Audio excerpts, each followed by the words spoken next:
इंसान बनिए, मुसलमान मत बनिए। वेद कहता है मनुर्भव, पहले इंसान बनो, परंतु कुरान कहता है कि पहले तुम मुसलमान बनो, इंसान तो बाद की बात है। बाइबल कहता है कि तुम क्रिश्चियन बनो, ये कहते हैं मुसलमान बनो, परंतु भारतीय संस्कृति, वैदिक संस्कृति के वेद ये कहते हैं मनुर्भव, इंसान बनो, पहले इंसान बनोगे तभी ये दुनिया सुखी रह सकती है। मैं मानता हूं कि अल्लाह का फरमान है, अल्लाह ने ये दुनिया बनाई, ये तुम भी मानते हो, और अल्लाह ने अगर ये दुनिया बनाई है तो उस अल्लाह की दुनिया में उस अल्लाह की मर्जी के खिलाफ गैर मुस्लिम आए कहां से? अगर गैर मुस्लिम है तो इसका मतलब तुम्हारे अल्लाह में कोई औकात नहीं है। अगर तुम्हारे अल्लाह में औकात है तो सीधे सीधे मुसलमान बना के पैदा करे ना। तुम्हारे अल्लाह में इतनी औकात नहीं है कोई मुसलमान बना के पैदा कर सके। पहले तुम हिंदू पैदा होते हो, बाद में तुम्हारी मुसलमानी होती है, बाद में तुम्हारी सुन्नत होती है, बाद में तुम्हारा खतना होता है, तब तुम कलमा पढ़ते हो, तब तुम इस्लामिक होते हो। उसके पहले तुम कहां हो? सच्चाई को स्वीकार करो। सच्चाई को स्वीकार करने की हिम्मत होनी चाहिए, इतना गट्स होना चाहिए, इतनी औकात होनी चाहिए, इतना आत्मविश्वास आपको सिर्फ हिंदुओं में, भारतीय परंपराओं में, वैदिक परंपराओं में ही मिलता है, अन्यथा कहीं और नहीं मिलेगा। मैं तुमसे ये कहना चाहता हूं, जितने इस्लामिक हैं एक बार पुनर्निरीक्षण करो, अपना आत्मा अवलोकन करो कि तुम्हारी पीढ़ियां, तुम्हारे तार कहां से जुड़े हैं, तुम्हारी जड़ें कहां पर हैं। अपनी जड़ों को देखो। अगर तुम्हें यह दिखाई देता है कि तुम्हारे पूर्वज हिंदू थे तो उनके साथ बलात्कार हुआ है, ये तुम्हारी मां बहनों के साथ बलात्कार हुआ है, तुम्हारे पूर्वजों के साथ बलात्कार हुआ है, उन मुगलों ने, उन आतताइयों ने तुम्हारे पूर्वजों को जबरदस्ती इस्लाम में कन्वर्ट किया है, तो तुम्हारा प्रतिशोध यह होना चाहिए, तुम्हारा प्रतिक्रिया यह होनी चाहिए कि तुम उस जबरदस्ती को छोड़ करके, जब तुमको जबरदस्ती बनाया गया था, उसको छोड़ करके पुनः अपनी पुरानी पद्धति पर, पुनः अपने वैदिक धर्म का अनुसरण करो। यह सच्चाई है, यह स्वीकार करना होगा। आतिताइयों का दामन छोड़ दीजिए। संसार में इंसानियत भी कोई चीज होती है। आपको क्या लगता है इस देश में जो सेक्युलर की परिभाषा है कि हम सेक्युलर हैं, तो उस परिभाषा में क्या हिंदू नहीं आते हैं? आपको क्या लगता है? अब मैं ही बोलूंगा तो इनसे भी सर आप बताइए, सेक्युलर की परिभाषा में क्या हिंदू नहीं आते हैं अकॉर्डिंग टू सो कॉल्ड बड़े पत्रकार? सो कॉल्ड बड़े पत्रकार जो हैं, हाँ। जैसा कि अभी भाई कह रहे थे कि रविश कुमार, हाँ। एक जाना पहचाना सा नाम है, हाँ। पर उसकी इमेजिनेशन क्या है पब्लिक के बीच में वो सब जानते हैं। और रही बात सेकुलरिज्म की, तो सेकुलर शब्द जो है, पहले तो हमें इस शब्द पे विचार करना चाहिए, क्योंकि जब संविधान का निर्माण हुआ था उस समय सेकुलर जैसा कोई शब्द नहीं था यहाँ पे। अब जो सो कॉल्ड सेकुलर पत्रकार हैं, जिनको सिर्फ ये दिखाई देता है कि हिंदुत्व या फिर हिंदू आतंकवाद या फिर हिंदू आतंकवादी या फिर राम भक्त जैसे शब्दों का इस्तेमाल करते हैं रविश जैसे लोग, तो उनको फिर मोहम्मद भक्त कोई क्यों नहीं मिलता है? जो देश के सुरक्षकों के ऊपर, जिनके हाथ में सुरक्षा व्यवस्था है, ऐसे सैनिकों के ऊपर जो पिस्तौल तानते हैं, उसमें उनको, जिसका नाम दुनिया जानती है कि शाहरुख खान है, मोहम्मद शाहरुख, और ऐसे ही लोग जो कश्मीर में पत्थरबाजियां करते हैं या फिर दिल्ली में जो पत्थरबाजियां करते हैं, या तो सर उनको तो बेचारे हैं, वो मासूम हो जाते हैं। हाँ। ताहिर हुसैन जैसे लोग मासूम हो जाते हैं उनके लिए। तो सबसे पहले तो हमें ये विचार करना है कि पहले तो रवीश का पहले तो डीएनए करवाना, कहीं वो हलाला की पैदाइश तो नहीं है, खून गंदा तो नहीं उनका, पहले तो उनका ये डीएनए टेस्ट करवाना चाहिए। और उसके बाद फिर ये देखना चाहिए सेकुलर शब्द, जो सेकुलर शब्द संविधान में आया, कब आया, कैसे आया? जब देश का बंटवारा, देश का विभाजन हिंदू और मुसलमान के नाम पे होता है। जिन्ना ने यही डिमांड की थी कि हम मुस्लिम हिंदुओं के साथ नहीं रह सकते हैं, क्योंकि हमारी परंपराएं अलग अलग हैं, हम अलग अलग मान्यताओं के लोग हैं, तो एक साथ हमारा रहना नामुमकिन है। जबकि देश के हर एक राष्ट्रभक्त ने, चाहे वो सुभाष चंद्र बोस रहे हों, चाहे वो वीर सावरकर रहे हों, चाहे वो महात्मा गोडसे रहे हों, कोई भी रहा हो, गांधी और नेहरू को छोड़कर के सरदार वल्लभ भाई पटेल ने भी इस बात का विरोध किया था। सबने विरोध किया था कि देश का बंटवारा नहीं होना चाहिए। जब देश का विभाजन हिंदू और मुसलमान के नाम पे हो गया तो सेकुलर जैसी कोई परिभाषा यहाँ पे बच ही नहीं जाती। संविधान में बाद में ये सेकुलर शब्द और अल्पसंख्यक शब्द जोड़े गए हैं, तो देश के संविधान से पहले तो ये शब्द निकाल लेने चाहिए, क्योंकि अल्पसंख्यक शब्द का इतना ज्यादा गलत इस्तेमाल हो रहा है कि इससे बहुत सारी परेशानियां इस देश में उत्पन्न हो रही हैं। जो एक विशेष समुदाय है, जो मुसलमान लोग हैं, जब इनको राष्ट्रीय फायदे चाहिए होते हैं, जैसा कि इनके कुरान में, अगर ये अपने आप को ये कहते हैं हम शरीयत और कुरान को मानने वाले हैं, तो कुरान में किसी भी प्रकार के सरकारी लाभ का निषेध किया गया है। उसमें यह कहा गया है कि ये हराम है। किसी भी तरीके से कोई भी छात्रवृत्ति लेना या कोई भी पैसा सरकार से लेना, वो सब हराम है। अगर इस्लाम इस बात को हराम कहता है, आप क्यों लेते हैं? जब आपको सरकारी फायदे चाहिए होते हैं तब आप अल्पसंख्यक बन जाते हैं कि हम अल्पसंख्यक हैं और इस देश के नागरिक हैं। इस देश के नागरिक मानते हो और इस देश को जलाते हो।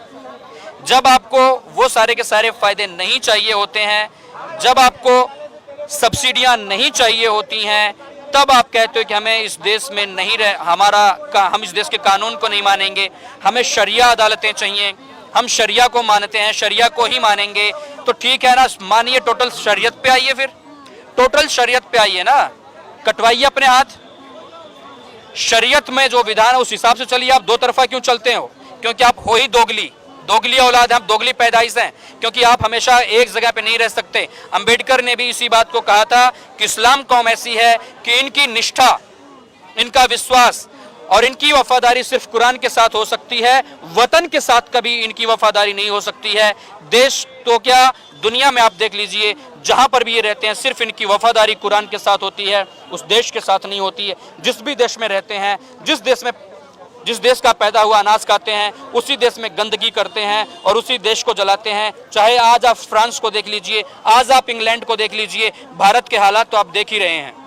इनमें अगर जरा सी भी राष्ट्रीय होती, जरा सा भी अपने आप को मानते होते कि हम हिंदुस्तानी हैं, तो ऐसी हरकतें हरगिज ना करते। आज़ादी के पहले से लेकर के आज तक की बातें देख लीजिए। आज़ादी के बाद ही कश्मीर से हिंदू भगाए गए थे, कश्मीरी पंडित, वो देख लीजिए। या फिर आप कैराना देख लीजिए, मुजफ्फरनगर में, देवबंद का एरिया देख लीजिए। दिल्ली में भी बहुत सारे परिवार ऐसे हैं जहां पर उनको मजबूर किया जाता है कि तुम ये इलाका छोड़ करके चले जाओ, इन घरों को छोड़ करके चले जाओ, अपने घरों को, प्रॉपर्टियों को बेच के चले जाओ। ऐसी हरकतें जब इनकी होती हैं तो आप किस आधार पे ये कह सकते हैं कि ये यहाँ के वासी हैं? या किस आधार पे आप कह सकते हो कि हम भारत के वासी हैं? जब आप भारत के वफादार नहीं है तो आप भारत के वासी कैसे हो सकते हो? सर, ऐसा भी देखा गया, मैंने देखा है कि 4 मुस्लिम एक हिंदू के बीच में रह सकते हैं, लेकिन एक हिंदू 4 मुसलमानों के बीच में नहीं रह सकता है, ऐसा अनुमान देखा जाता है। हाँ, तो बार बार जो मुझे लगता है ये हम लोग की दिक्कत है कि हम अपने आप को ही स्टैंड नहीं कर पा रहे हैं। हम इन सारी चीज़ों में उलझे हुए हैं और इसी वजह से हमारे साथ ऐसा हो रहा है। मुझे तो लगता है कुछ दिनों में ऐसा होगा कि हम ही इस देश से बाहर जाएंगे, वही यहाँ पे रहेंगे। आप क्या कहते हैं? क्योंकि उनकी तो नीति यही है, गजवाए हिंद। आप शाहीन बाग देख रहे हैं, शाहीन बाग सिर्फ CAA और NRC का विरोध नहीं है, वो ये दर्शाना चाहते हैं, ये बताना चाहते हैं कि यहाँ पर किसी भी मुस्लिम को आप पूछ लीजिए, वो यही कहता है यहाँ पे पहले हमारी हुकूमत थी। मैं ऐसे लोगों से जो ये कहते हैं कि यहाँ पे हमारी हुकूमत थी या हमारा यहाँ पे राज था, मैं उनसे ये पूछना चाहता हूँ कि जरा थोड़ा सा अपना चश्मा बदलिए, अपनी 2-3 पीढ़ियाँ नीचे उतरिए, तो आप ये देखिए कि आपके पूर्वज कौन थे। अधिकतर तो इस बात को नहीं मानते, पर कुछ लोग इस बात को स्वीकार करते हैं कि हमारे पूर्वज तो हिंदू ही थे। तो आप ये सोचिए पहले कि जब आपके पूर्वज हिंदू थे तो वो मुसलमान कब बने, क्यों बने, कैसे बने? क्योंकि उनको तलवार की नोक पे मुसलमान बनाया गया। अगर आपके साथ कोई जबरदस्ती करे तो आपको अच्छा नहीं लगेगा। अगर कोई कर चुका हो फिर आप सोचेंगे इसका बदला कैसे लिया जाए या इस गलती को सुधारा कैसे जाए। तो जब आप ये देखते हैं कि आपके पूर्वजों के साथ जबरदस्ती की गई, आपके पूर्वजों को बलात इस्लाम में कन्वर्ट किया गया, तो आपको उस चीज को, उस भूल को, उस गलती को सुधारने के लिए फिर से आपको हिंदू धर्म में आना चाहिए, फिर से आपको वैदिक धर्म अपनाना चाहिए। ये आपका प्रतिशोध होता, ये आपका प्रायश्चित बनता है। ये प्रायश्चित नहीं बनता कि बलात जब आपके पूर्वजों को मुस्लिम बनाया गया और फिर भी आप उसी के नुमाइंदे बने हो, फिर भी उसी कुरान का रास्ता अपनाते हो, उस कुरान में जिसमें इंसानियत का एक पहलू भी नहीं है, जिस कुरान में यह कहा जाता हो कि जो इस्लाम पे और कुरान पे ईमान लाता है वही मुसलमान है, और जो मुसलमान नहीं है, जो इस पे ईमान नहीं लाता है, वो काफिर है और काफिरों को जीने का हक नहीं है। ये अल्लाह का फरमान है। तो बताइए, अगर ये अल्लाह का फरमान है, मैं मानता हूं कि अल्लाह का फरमान है, अल्लाह ने ये दुनिया बनाई, ये तुम भी मानते हो, और अल्लाह ने अगर ये दुनिया बनाई है तो उस अल्लाह की दुनिया में, उस अल्लाह की मर्जी के खिलाफ गैर मुस्लिम आए कहां से? अगर गैर मुस्लिम है तो इसका मतलब तुम्हारे अल्लाह में कोई औकात नहीं है। अगर तुम्हारे अल्लाह में औकात है तो सीधे सीधे मुसलमान बना के पैदा करे ना। तुम्हारे अल्लाह में इतनी औकात नहीं है कोई मुसलमान बना के पैदा कर सके। पहले तुम हिंदू पैदा होते हो, बाद में तुम्हारी मुसलमानी होती है, बाद में तुम्हारी सुन्नत होती है, बाद में तुम्हारा खतना होता है, तब तुम कलमा पढ़ते हो, तब तुम इस्लामिक होते हो। उसके पहले तुम कहाँ हो?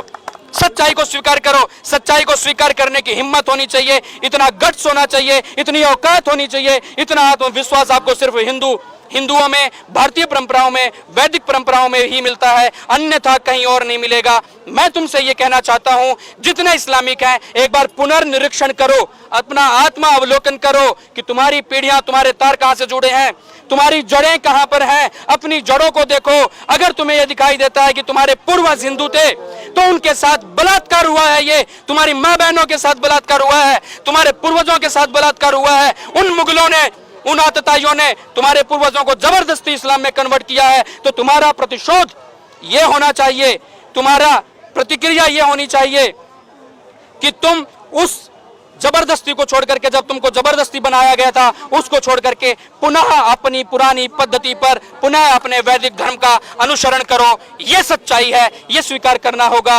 आतिताइयों का दामन छोड़ दीजिए। संसार में इंसानियत भी कोई चीज होती है। इंसान बनिए, मुसलमान मत बनिए।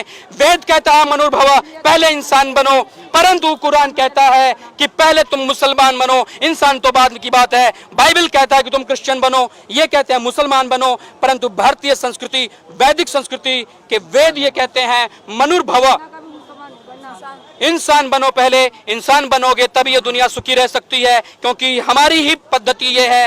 वेद ये कहता है सर्वे भवन्तु सुखिनः सर्वे सन्तु निरामया। भारतीय परंपराएं सबके सुख की, सबके आयुष्य की, सबके स्वास्थ्य की कामना करती हैं। दुनिया के किसी भी और संप्रदाय में ऐसी बातें, ऐसी प्रार्थनाएं आपको हरगिज नहीं मिलेंगी। सिर्फ और सिर्फ उनको अपने पक्ष की ही बातें करनी होती हैं। हमारे हिंदुत्व में मिलेंगी।